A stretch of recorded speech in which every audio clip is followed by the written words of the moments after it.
नमस्कार, आप देख रहे हैं हेडलाइंस न्यूज। दिन भर की ताज़ा खबरों के लिए अभी सब्सक्राइब करें, साथ में बेल आइकन भी प्रेस कर लें। खबरों में आगे बढ़ने से पहले वीडियो को लाइक जरूर करें और अपने दोस्तों के साथ ज़्यादा से ज़्यादा शेयर करें। और आप किस राज्य शहर से न्यूज को देख रहे हैं कमेंट में जरूर लिखें। बता दें, भाजपा अध्यक्ष जेपी नड्डा ने चुनाव के मद्देनजर अगरतला में पार्टी का घोषणा पत्र जारी किया। इस दौरान उनके साथ त्रिपुरा के सीएम मानिक साहा मौजूद रहे। इस दौरान नड्डा ने कहा, पार्टी द्वारा किए गए कामों की चर्चा की, साथ ही विपक्ष पर भी निशाना साधा। उन्होंने कहा कि हमने त्रिपुरा को करप्शन और कमीशन मुक्त करने का काम किया है। उन्होंने कहा कि हमने राज्य में गुंडा राज की नीति को खत्म करने का भी काम किया है। जी हां, आपको बता दें कि जेपी नड्डा एक बार फिर से त्रिपुरा में अपने आप को साबित करने के लिए पहुंच चुकी हैं। और टेलीकॉम कंपनी एयरटेल को दिसंबर तिमाही में जबरदस्त मुनाफा हुआ। मंगलवार को कंपनी की तरफ से जारी तिमाही नतीजों में कहा गया कि एयरटेल का मुनाफा 92% से बढ़कर 1588 करोड़ रुपए रहा है। कंपनी का कुल रेवेन्यू 20% बढ़कर 3508 करोड़ रुपए की दर्ज किया गया। और आपको बता दें कि कंपनी के प्रति यूजर औसत कमाई बढ़कर 193 रुपये तक पहुंच गई है। टेलीकॉम कंपनी वोडाफोन आइडिया को जल्द टेलीकॉम विभाग की तरफ से नोटिस मिल सकता है। नोटिस में कंपनी से दिसंबर तिमाही की लाइसेंस फीस और स्पेक्ट्रम शुल्क के भुगतान की तारीख पूछी जा सकती है। माना जा रहा है कंपनी ने अभी तक दिसंबर तिमाही के शुल्कों का सिर्फ 10% भुगतान किया है।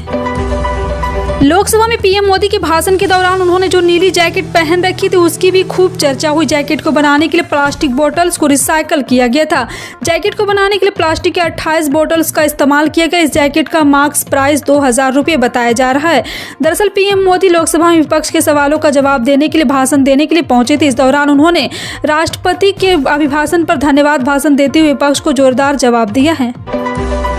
नए साल की शुरुआत में भारतीय खेल जगत को हिलाने वाले कुश्ती विवाद पर अभी तक जांच समितियां की रिपोर्ट नहीं आई और इसमें अभी कुछ और वक्त लगेगा। पिछले महीने विनेश फोगाट और बजरंग पुनिया, साक्षी मल्लिक समेत देश के शीर्ष पहलवान ने भारतीय कुश्ती महासंघ के प्रमुख और बीजेपी सांसद ब्रजभूषण शरण सिंह के खिलाफ यौन शोषण और उत्पीड़न के आरोप लगाए थे और धरने पर बैठे थे, जिसके साथ केंद्रीय खेल मंत्रालय ने 6 सदस्यों वाली एक निगरानी समिति बनाई थी।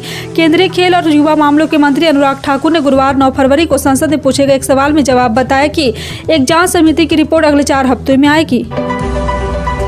बॉम्बे हाईकोर्ट ने मुंबई अहमदाबाद बुलेट ट्रेन परियोजना के लिए महाराष्ट्र सरकार और NHSRCL की ओर से मुंबई के विखरोली क्षेत्र में शुरू किए गए भूमि अधिग्रहण के खिलाफ गोदरेज एंड वॉयस की याचिका गुरुवार को खारिज कर दी। अदालत ने कहा कि मुंबई अहमदाबाद बुलेट ट्रेन इस देश का राष्ट्रीय महत्व और जनहित में एक ड्रीम प्रोजेक्ट है। और आपको बता दें, जस्टिस RD धानुका और न्यायमूर्ति MM सत्यापे की खंडपीठ ने कहा है कि परियोजना अपने आप में अनूठी है। साल 2011 के बाद से 16 लाख से अधिक भारतीयों ने अपनी भारतीय नागरिकता छोड़ी है और केंद्र सरकार ने सरकारी आंकड़ों के हवाले से गुरुवार को राज्यसभा को यह जानकारी दी। इस दौरान उन्होंने क्रमबद्ध तरीके से नागरिकता छोड़ने वाले भारतीयों को हर साल का आंकड़ा पेश किया है। विदेश मंत्री S जयशंकर ने एक सवाल के लिखित जवाब में साल 2011 के बाद से 16 लाख से अधिक भारतीयों ने अपनी भारतीय नागरिकता छोड़ी है, जिसमें पिछले साल 2,25,620 शामिल थे, जो इस अवधि के दौरान सबसे अधिक थे, जबकि 2020 में सबसे कम 85,256 थे। और आपको बता दें कि 2015 में भारतीय नागरिकता छोड़ने वाले भारतीयों की संख्या 1,31,489 थी। महिला कांग्रेस ने गुरुवार को केंद्र सरकार के खिलाफ बेरोजगारी महंगाई के मुद्दे पर दिल्ली के जंतर मंतर पर प्रदर्शन किया। दिल्ली के जंतर मंतर पर महिला कांग्रेस के राष्ट्रीय अध्यक्ष नेट्टा डिसूजा और नेतृत्व में यह विरोध प्रदर्शन किया गया। इस मौके पर नेट्टा डिसूजा ने INS से बातचीत में कहा है कि आज महिला कांग्रेस के सदस्य जो कि देश के विभिन्न कोने से दिल्ली पहुंची है, इस महिला कांग्रेस आक्रोश रैली में हिस्सा लिया। ये मोदी सरकार के खिलाफ प्रदर्शन इसलिए कर रही है क्योंकि पूरे देश में घर का बजट बिगड़ गया है। बजट बिगड़ने के साथ साथ LIC और SBI बैंक में जिन मध्यम वर्ग के लोगों ने निवेश किया वो बहुत डरे हुए हैं। भारत और ऑस्ट्रेलिया के बीच 4 मैचों के टेस्ट सीरीज का पहला मैच नागपुर में खेला जा रहा है। इस मैच में भारत ने शानदार शुरुआत करते हुए कंगारू टीम को बैकफुट पर ढकेल दिया है। इस मैच में ऑस्ट्रेलिया के कप्तान ने टॉस जीतकर बल्लेबाजी का फैसला किया। पहले बल्लेबाजी करते ऑस्ट्रेलियाई टीम 177 के स्कोर पर ऑल आउट हो गई। भारतीय टीम ने इस मैच में शानदार गेंदबाजी की और ऑस्ट्रेलिया के बल्लेबाजों को रन बनाने नहीं दिया है। भारत की ओर से रविंद्र जडेजा और शानदार गेंदबाजी की ओर 5 विकेट झटके हैं और जडेजा के अलावा इस मैच में अश्विन ने 3, वहीं मोहम्मद सिराज और मोहम्मद शमी ने 1-1 विकेट लिया। भारत ने इन गेंदबाजों के दमदार ऑस्ट्रेलियाई बल्लेबाजों के नाक में दम कर दिया है। तुर्की और सीरिया में आए विनाशकारी भूकंप से प्रभावित क्षेत्र में ढहे घरों के मलबे और शवों निकालने जाने के बाद मरने वालों की संख्या बढ़कर 17,000 से ज्यादा हो गई है। तुर्की और सीरिया में आए भूकंप के 3 दिन बाद बेघर हो चुके हजारों लोग एक शिविर पात्र एकत्र हो गए और कड़ाके की ठंड में भोजन और पानी के लिए चिल्लाने लगे। इस बीच राहत कर्मी मलबे के ढेर में दबी जिंदगी तलाशने में जुट रहे और तथा हादसे में जीवित बचे कई लोगों को आज निकाला गया है। बता दें, कांग्रेस अध्यक्ष मल्लिकार्जुन खड़गे ने गुरुवार को राज्यसभा को सभापति उपराष्ट्रपति जगदीप धनखड़ से पूछा कि प्रधानमंत्री नरेंद्र मोदी पर उनके भाषण के कुछ हिस्सों को संसद के रिकॉर्ड से क्यों हटाया गया। उन्होंने कहा कि मुझे नहीं लगता है कि मेरे भाषण में किसी खिलाफ असंसदीय या आरोप लगाने वाली कोई बात थी, लेकिन कुछ शब्दों का गलत अर्थ निकाला गया। अगर आपको कोई संदेह था तो आप दूसरे तरीके से पूछ सकते थे, लेकिन आपने कहा कि कुछ शब्दों को हटाया जाना चाहिए। मल्लिकार्जुन खड़गे ने कहा है कि वाजपेयी साहब ने नरसिम्हा राव जी के खिलाफ एक शब्द का इस्तेमाल किया था, वह शब्द अभी भी किताबों में है। वहीं जगदीप धनखड़ ने यह कहते हुए कांग्रेस प्रमुख को मनाने की कोशिश की सभापति विपक्ष के नेता का अंतरिम रक्षक होता है। तुर्की और सीरिया में आए 7.8 तीव्रता के भूकंप से दोनों देशों में अब तक 15,000 से ज्यादा लोगों की मौत हो गई है। अकेले तुर्की में आंकड़ा 12,000 के पार चला गया है। मलबे के नीचे से एक ही दिन में हजारों की संख्या में लाशों को निकाला जा रहा है। ये कब्रिस्तान भरने लगे हैं। अब जगह शवों के दफनाने के लिए जगह खत्म हो गई। गाजियान्तेप के मुख्य कब्रिस्तान में एक साथ 10 मृतकों के शव को ताबूतों में रखा गया। जल्दबाजी में यहाँ लाशों को दफनाने का काम किया जा रहा, क्योंकि लाइन में लगे कई और लोग भी अपनी बारी का इंतजार कर रहे हैं। लोकसभा चुनाव 2024 के लिए सभी पार्टियां मिशन मोड में आ गई। इस बीच 2024 के चुनाव को लेकर एक नया सर्वे आया है, जिसमें कांग्रेस के लिए महाराष्ट्र से अच्छी खबर है। सर्वे के मुताबिक कांग्रेस के नेतृत्व वाले यूपीए की सीट महाराष्ट्र में 6 गुना बढ़ने वाली है। सी बोर्डर और इंडिया टुडे ने हाल ही में एक सर्वे में किया था, जिसमें लोकसभा चुनाव को लेकर देश की जनता का मूड भांपा गया। इस सर्वे के मुताबिक लोकसभा चुनाव होने पर महाराष्ट्र में यूपीए को 34 सीटें मिलने का अनुमान लगाया गया है। इंटरनेट सर्च फर्म गूगल की पेरेंट कंपनी अल्फाबेट इंक को बड़ा झटका लगा है। कंपनी के शेयरों का मार्केट वैल्यू एक ही झटके में $100 अरब कम हो गया। बुधवार को मोहल्ले में पेरेंट कंपनी अल्फाबेट के शेयर 8% या $8.59 प्रति शेयर गिरकर $99.55 पर पहुंच गया। ब्लूमबर्ग की रिपोर्ट के मुताबिक इससे पहले इसके शेयरों में 8.9% की गिरावट 26 अक्टूबर को आई थी। बागेश्वर धाम के महंत धीरेन्द्र शास्त्री पिछले कई दिनों से चर्चा में हैं। उनके कुछ प्रवचनों को वीडियो सोशल मीडिया पर वायरल हुए थे, जिनमें वो कई अजीबोगरीब तरह के दावे करते नजर आए। इसके बाद धीरेन्द्र शास्त्री ने तमाम मीडिया चैनलों पर भी एक ऐसे ही दावे किए।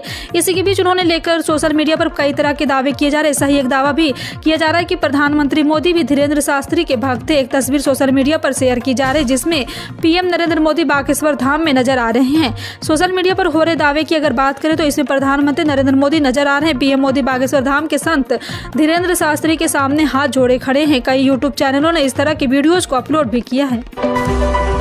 हरियाणा के गुरुग्राम में होने वाले 1 से 3 मार्च तक G20 देशों के एंटी करप्शन वर्किंग ग्रुप की मीटिंग को लेकर तैयारियां आरंभ हो चुकी है। मुख्यमंत्री के अतिरिक्त प्रधान सचिव और सूचना लोक संपर्क भाषा एवं संस्कृति विभाग के महानिदेशक डॉक्टर अमित कुमार अग्रवाल ने आयोजन से जुड़ी तैयारियों की समीक्षा को लेकर गुरुग्राम में अधिकारियों की बैठक ली। अतिरिक्त प्रधान सचिव ने कहा है कि एंटी करप्शन वर्किंग ग्रुप की बैठक में विदेश में आने वाले मेहमानों को भारत की समृद्ध संस्कृति, विरासत, अतिथि देवो भव की परंपरा का सुखद अनुभव मिलना चाहिए। भाजपा ने बृहस्पतिवार को वादा किया त्रिपुरा में लगातार दूसरी बार सत्ता में आने पर वह आदिवासी क्षेत्रों के लिए अधिक स्वायत्तता, किसान की आर्थिक सहायता और रबर आधारित उद्योग के विशिष्ट विनिर्माण क्षेत्रों में वृद्धि करेगी। राज्य में 16 फरवरी को होने वाले विधानसभा चुनाव के लिए भाजपा अध्यक्ष जेपी नड्डा ने पार्टी का घोषणा पत्र जारी करते हुए कहा कि धार्मिक गुरु अनुकूल चंद्र के नाम पर सभी के लिए 5 रुपये की भोजन योजना शुरू करने के साथ ही अगरतला में एक क्षेत्रीय चिकित्सा विज्ञान संस्थान की स्थापना भी की जाएगी। राजस्थान के मुख्यमंत्री अशोक गहलोत शुक्रवार को अगले वित्त वर्ष का बजट पेश करेंगे। चुनावी साल में आ रहा बजट राहत एक बढ़त थीम वाला यह बजट युवाओं और महिलाओं पर केंद्रित होगा। गहलोत ने बृहस्पतिवार को ट्वीट किया कि बचत राहत बढ़त आ रहा है। 10 फरवरी को पूर्वाह्न 11 बजे राजस्थान बजट पेश किया जाएगा।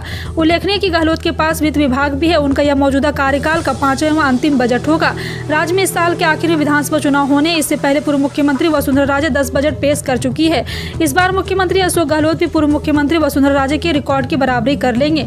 राजस्थान में अशोक गहलोत और वसुंधरा राजे 2 ही नेता ऐसे हैं जिनका राज पिछले 2.5 दशक से कायम है। वसुंधरा राजे 2 बार राजस्थान की सीएम रह चुकी है, जबकि गहलोत 3 बार मुख्यमंत्री बन चुके हैं।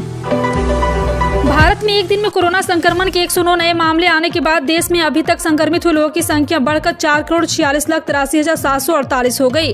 वहीं उपचाराधीन मरीजों की संख्या घटकर 1,781 रह गई। केंद्रीय स्वास्थ्य मंत्रालय की ओर से बृहस्पतिवार सुबह 8 बजे जारी उद्यतन आंकड़ों के अनुसार उत्तर प्रदेश में संक्रमण से एक मरीज की मौत के बाद देश में कोरोना वायरस संक्रमण से अभी तक जान गंवाने वाले लोगों की संख्या बढ़कर 5,30,748 हो गई है। बता दें कि भारतीय अंतरिक्ष अनुसंधान ने भारतीय नौसेना के साथ मिलकर गगनयान के तैयारियों के तहत वाटर सर्वाइकल टेस्ट फैसिलिटी में कार्मिकल मॉड्यूल के अनुप्रति संबंधित शुरुआती परीक्षण किए। अंतरिक्ष एजेंसी ने बताया कि केरल में कोच्चि में नौसेना के WSTF ने परीक्षणों के लिए द्रव्यमान गुरुत्वाकर्षण के केंद्र, बाहरी आयाम और नीचे उतरने पर वास्तविक कर्मीदल मॉड्यूल के बाहरी हिस्से के आधार पर काम करने वाले कर्मीदल मॉड्यूल रिकवरी मॉडल का उपयोग किया गया। यह परीक्षण गगनयान मिशन के लिए कर्मीदल मॉड्यूल पुनर्प्राप्ति अभियान की तैयारी का हिस्सा है। गगनयान मिशन भारत की एजेंसियों को भागीदारी के साथ भारतीय जल में संचालित किया जाएगा। आपका इन सभी खबरों पर क्या कहना है कमेंट सेक्शन में टाइप करके जरूर बताएं। इसी तरह की पल पल की अपडेट जानने के लिए जुड़े रहें आप अपने हेडलाइंस न्यूज के साथ। मिलते हैं अगली बड़ी खबर में, तब तक के लिए जय हिंद।